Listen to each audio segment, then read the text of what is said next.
ನಮ್ಮ ಹೆಣ್ಣು ಮಕ್ಕಳಿಗೆ, ನಮ್ಮ ತಾಯಂದಿರಿಗೆ, ನಮ್ಮ ಬಳಗಕ್ಕೆ ನಾ ಹೇಳೋದಿಷ್ಟೇ, ದಯವಿಟ್ಟು ಇವೆಲ್ಲ ಅಂಧಚಾರಗಳಿಗೆ ಎಷ್ಟಕ್ಕೆಲ್ಲ ಕಾರಣ ಏನು ಅಂತೇಳಿ ಬಾಬಾ ಸಾಹೇಬ್ ಅಂಬೇಡ್ಕರ್ ಹೇಳ್ತಾರೆ, ನನ್ನ ಜನಾಂಗದ ಅಜ್ಞಾನ ಮತ್ತು ಮೂಢನಂಬಿಕೆನೇ ಕಾರಣ ಅಂತೇಳಿ. ನಾವು ಇನ್ನು ಮುಂದಾದರೂ ಕೂಡ ನಮ್ಮಲ್ಲಿರುವಂಥ ಅಜ್ಞಾನ ಮತ್ತು ಮೂಢನಂಬಿಕೆಯನ್ನು ಬಿಡಬೇಕು. ದೇವರು ಧರ್ಮದ ಹೆಸರಿನ ಮೇಲೆ ನಮ್ಮನ್ನು ಶೋಷಣೆ ಮಾಡಿರ್ತಕ್ಕಂಥದ್ದು.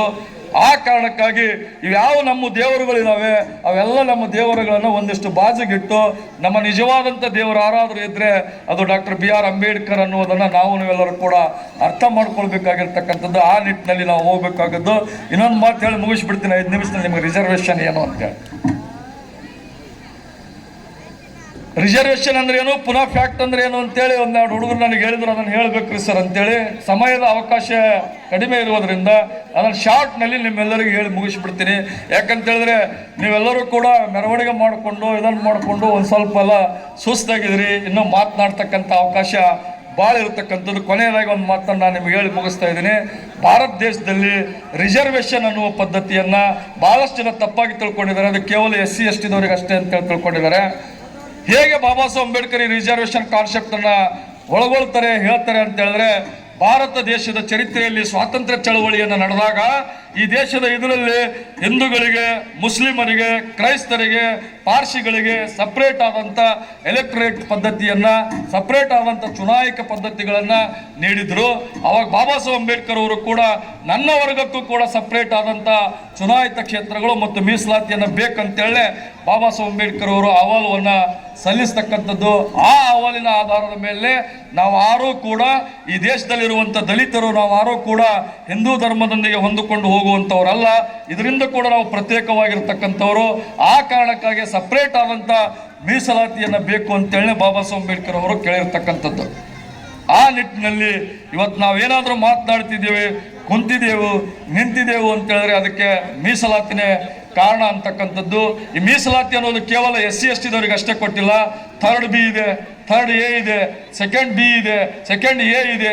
ಎಲ್ಲ ವರ್ಗದವರಿಗೂ ಕೂಡ ರಿಸರ್ವೇಷನ್ ಪಾಲಿಸೀಸನ್ನು ಕೊಟ್ಟದ್ದು ಡಾಕ್ಟರ್ ಬಾಬಾ ಸಾಹೇಬ್ ಅಂಬೇಡ್ಕರ್ ಅಂತಕ್ಕಂಥದ್ದನ್ನು ಕೂಡ ನಾವೆಲ್ಲರೂ ಚೆನ್ನಾಗಿ ಅರ್ಥ ಮಾಡ್ಕೊಳ್ಬೇಕು.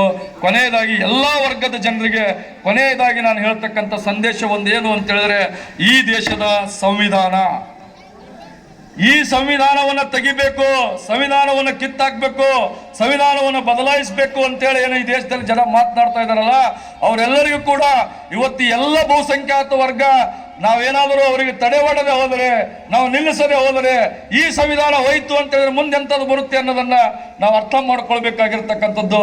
ಯಾಕಂದ್ರೆ ಒಂದೇ ಒಂದು ಮಾತನ್ನು ಹೇಳಕ್ಕೆ ಇಷ್ಟಪಡ್ತಾ ಇದ್ದೀನಿ. ಇರಾಕಿನಲ್ಲಿ ಇರುವಂಥ ಪ್ರಜಾಪ್ರಭುತ್ವ ಸರ್ಕಾರವನ್ನು ತೆಗೆದು ತಾಲಿಬಾನ್ ಸರ್ಕಾರ ಅಂತೇಳಿ ರಚನೆ ಮಾಡಿದ್ರು.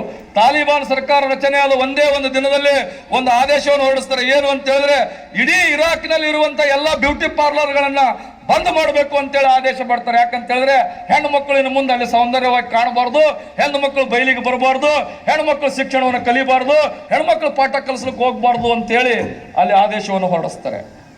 ಒಂದು ವೇಳೆ ಭಾರತ ದೇಶದ ಸಂವಿಧಾನಕ್ಕೂ ಏನಾದರೂ ಧಕ್ಕೆ ಆಯಿತು ಅಂತ ಹೇಳಿದ್ರೆ ಎಲ್ಲ ಶಿಕ್ಷಣ ವ್ಯವಸ್ಥೆನೂ ನಿಂತೋಗುತ್ತೆ, ರಾಜ್ಯಭಾರ ವ್ಯವಸ್ಥೆನೂ ನಿಂತೋಗುತ್ತೆ, ಮೀಸಲಾತಿನೂ ನಿಂತೋಗುತ್ತೆ, ಎಲ್ಲವೂ ಕೂಡ ನಿಂತು ಹೋಗ್ತಕ್ಕಂಥ ಅವಕಾಶ ಇರುತ್ತೆ. ಆ ಕಾರಣಕ್ಕಾಗಿಯೇ ಇವೆಲ್ಲವೂ ಜೀವಂತವಾಗಿರಬೇಕು ಅಂತ ಹೇಳಿದ್ರೆ ಈ ದೇಶದ ಸಂವಿಧಾನವನ್ನು ಇರಬೇಕಾಗಿರ್ತಕ್ಕಂಥದ್ದು, ಈ ಸಂವಿಧಾನವನ್ನು ಉಳಿಸ್ಕೊಳ್ಬೇಕಾಗಿರ್ತಕ್ಕಂಥದ್ದು. ಈ ಸಂವಿಧಾನವನ್ನು ಉಳಿಸ್ಕೊಳ್ಬೇಕು ಅಂತ ಹೇಳಿದ್ರೆ ನಾವೇನು ತಲವಾರು ಬಡ್ಲಿ ಕೊಡಗಿ ತಗೊಂಡು ಹೋರಾಟ ಮಾಡಬೇಕಾಗಿಲ್ಲ.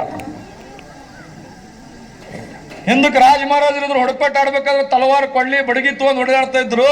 ರಾಜಕೀಯ ವ್ಯವಸ್ಥೆಯನ್ನ, ಆರ್ಥಿಕ ವ್ಯವಸ್ಥೆಯನ್ನ, ಸಾಮಾಜಿಕ ವ್ಯವಸ್ಥೆಯನ್ನ ಬದಲಾಯಿಸಬೇಕು ಅಂತ ಹೇಳಿದ್ರೆ ನಾವು ಯಾರು ಕೂಡ ತಲವಾರು ಬಡಗಿ ಕೊಳ್ಳಿ ತಗೊಂಡು ಹೊಡೆದಾಟ ಮಾಡಬೇಕಾಗಿಲ್ಲ. ಇವೆಲ್ಲವಕ್ಕಿಂತಲೂ ಹರಿತವಾದಂಥ ಆಯುಧ ಯಾವುದಾದ್ರೂ ಇದ್ರೆ ಅದು ಪೆನ್ ಅನ್ನೋದನ್ನ ಡಾಕ್ಟರ್ ಬಾಬಾ ಸಾಹೇಬ್ ಅಂಬೇಡ್ಕರ್ ಅವರು ನಿರೂಪಿಸಿದ್ದಾರೆ. ಪೆನ್ನಿನ ಮುಖಾಂತರ ಮತ್ತು ಓಟಿನ ಮುಖಾಂತರ ಇದನ್ನು ನಾವು ಬದಲಾಯಿಸಬಹುದು, ತಡೆಗಟ್ಟಬಹುದು. ಆ ಕಾರಣಕ್ಕಾಗಿ ಮುಂಬರುವ ದಿನಗಳಲ್ಲಿ ಈ ವ್ಯವಸ್ಥೆಯನ್ನು ತಾವೆಲ್ಲರೂ ಕೂಡ ಭಾಳ ಜಾಗೃತರಾಗಿ ಅರ್ಥೈಸ್ಕೊಳ್ತೀರಿ, ಓಟನ್ನು ಹಾಕ್ತೀರಿ ಅಂತಕ್ಕಂಥದ್ದನ್ನು ಗುರುಗಳು ಕೂಡ ಅದ್ರ ಬಗ್ಗೆ ಹೇಳ್ತಾರೆ ಚೆನ್ನಾಗಿ. ಓಟಿನ ಮಹತ್ವ ಏನು, ಓಟ್ ಬಾಬಾ ಸಾಹೇಬ್ ಅಂಬೇಡ್ಕರ್ ಹೇಗೆ ಕೊಟ್ಟರು, ಓಟ್ ಯಾರಿಗೋಸ್ಕರ ಕೊಟ್ಟರು ಅಂತಕ್ಕಂಥದ್ದು ಕೂಡ ಚೆನ್ನಾಗಿ ಹೇಳ್ತಾರೆ. ಆ ನಿಟ್ಟಿನಲ್ಲಿ ನನ್ನೆಲ್ಲ ಜನಾಂಗ ಚೆನ್ನಾಗಿರಬೇಕು, ಎಲ್ಲರೂ ಕೂಡ ಒಂದಾಗಿ ಹೋಗಬೇಕು. ಊರಿನಲ್ಲಿರುವಂಥ ಎಲ್ಲ ಜನರೊಂದಿಗೆ ಅನ್ಯೋನ್ಯ ಬಾಂಧವ್ಯವನ್ನು ಕೂಡ ನಾವು ಬೆಳೆಸ್ಕೊಳ್ಬೇಕಾಗಿರ್ತಕ್ಕಂಥದ್ದು. ಕೊನೆಯದಾಗಿ ಬಾಬಾ ಸಾಹೇಬ್ ಅಂಬೇಡ್ಕರ್ ಒಂದು ಮಾತು ಹೇಳ್ತಾರೆ. ಏನು ಅಂತ ಹೇಳಿದ್ರೆ, ನಾನು ನಡೆಯುವ ದಾರಿಗೆ ಯಾರು ಮುಳ್ಳುಗಳನ್ನು ಹಾಕ್ತಾರೋ, ನಾನು ನಡೆಯುವ ದಾರಿಗೆ ಯಾರು ಮುಳ್ಳುಗಳನ್ನು ಹಾಕ್ತಾರೋ ಅವರು ನಡೆಯುವ ದಾರಿಗೆ ನಾವು ಹೂಗಳನ್ನು ಹಾಕಬೇಕು ಅಂತಕ್ಕಂಥ ಮಾತನ್ನು ಕೂಡ ಡಾಕ್ಟರ್ ಬಾಬಾ ಸಾಹೇಬ್ ಅಂಬೇಡ್ಕರ್ ಅವರು ಹೇಳಿರ್ತಕ್ಕಂಥದ್ದು. ಆ ನಿಟ್ಟಿನಲ್ಲಿ ನಾವೆಲ್ಲರೂ ಕೂಡ ಊರವರೊಂದಿಗೆ ಅನ್ಯೋನ್ಯವಾಗಿ ನೆಮ್ಮದಿಯಾಗಿ ಹೇಗೆ ಎಲ್ಲ ಜನರನ್ನು ತೆಗೆದುಕೊಂಡು ಬಾಬಾ ಸಾಹೇಬ್ ಅಂಬೇಡ್ಕರ್ ಜಯಂತಿಯನ್ನು ಮಾಡ್ತಾ ಇದ್ದೀರೋ ಇದೇ ರೀತಿಯಾಗಿ ಎಲ್ಲರೂ ಕೂಡ ಮಾನವೀಯ ಮೌಲ್ಯಗಳ ಮೇಲೆ ಬದುಕಿದಾಗ ಮಾತ್ರ ಬಾಬಾ ಸಾಹೇಬ್ ಅಂಬೇಡ್ಕರ್ ಅವರ ಸಂವಿಧಾನ ಉಳಿಲಿಕ್ಕೆ ಸಾಧ್ಯ ಅಂತ ಹೇಳಿ ಆ ಕೆಲಸ ಎಲ್ಲವೂ ಕೂಡ ನೀವೆಲ್ಲರೂ ಕೂಡಿ ಮಾಡೋಣ ಅಂತ ಹೇಳಿ ನನಗೆ ಮಾತನಾಡೋಕ್ಕೆ ಅವಕಾಶ ಕೊಟ್ಟಂತ ತಮ್ಮೆಲ್ಲರಿಗೂ ಒಂದಿಷ್ಟು ಎರಡು ಮಾತು ಮುಗಿಸ್ತೇನೆ. ಜೈ ಭೀಮ್.